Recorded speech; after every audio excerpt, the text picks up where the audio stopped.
you've definitely invested in that next generation of inspiring some courageous faith and so forth. And I'm really excited about your Influence Lab and learning more about that. Well, that's part of what I'm doing through the Influence Lab as well, is bringing younger women who are just starting their careers in Hollywood alongside some of the ones that have been there. So they can mentor some of these talented, successful, or skilled women that are coming up through the ranks. And that's what I think God's called us to do too, as well, is to not just work with an older woman who's already established in their career and doing things, but to also help that younger generation. So I work quite a bit with younger girls who call me mom in Hollywood. That's great. I mean, it's really great, and it's really what all of us should do. I mean, I encourage our audience, our listeners, those that are joining us, to do that. If you're in a position where you've been through some of the ropes, God calls us to share our stories, to share the things we learn when we've tripped up, we've made mistakes, and things that we've gotten right. Also, I encourage people that, you know, there's an old tradition of being a patron of the arts,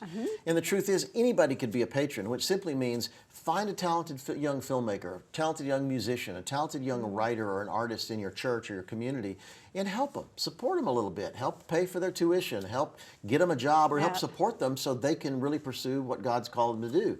I think anybody, a housewife, a mom, a dad, anybody could be a patron today. You're right. And it really goes even beyond mentoring to help them financially to really pursue the dream that God's given them. And I think that's an incredible place to be. Absolutely. Very well said. Now let's talk just a little bit about your most recent book. Yes. That you have out. One Big Thing, Discovering What You Were Born to Do.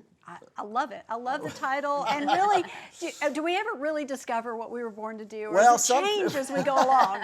But it was funny. I worked so many years with nonprofit organizations, churches, ministries, and I discovered over those years that the ones that really broke through, that got noticed, that did remarkable work, that generated enormous support, are the ones who aren't, you know, average at a lot of things, but the ones who are extraordinary at one thing. And after so many years, I started saying, wait a minute, that applies to us. And I started looking at people, realizing that most people would admit they're pretty good at a lot of things, but very few of us could say we're extraordinary at one thing. Right. And in this incredibly distracted world that we live in, this hyper-competitive world, it's the people who are extraordinary at one thing that really stand out and break through.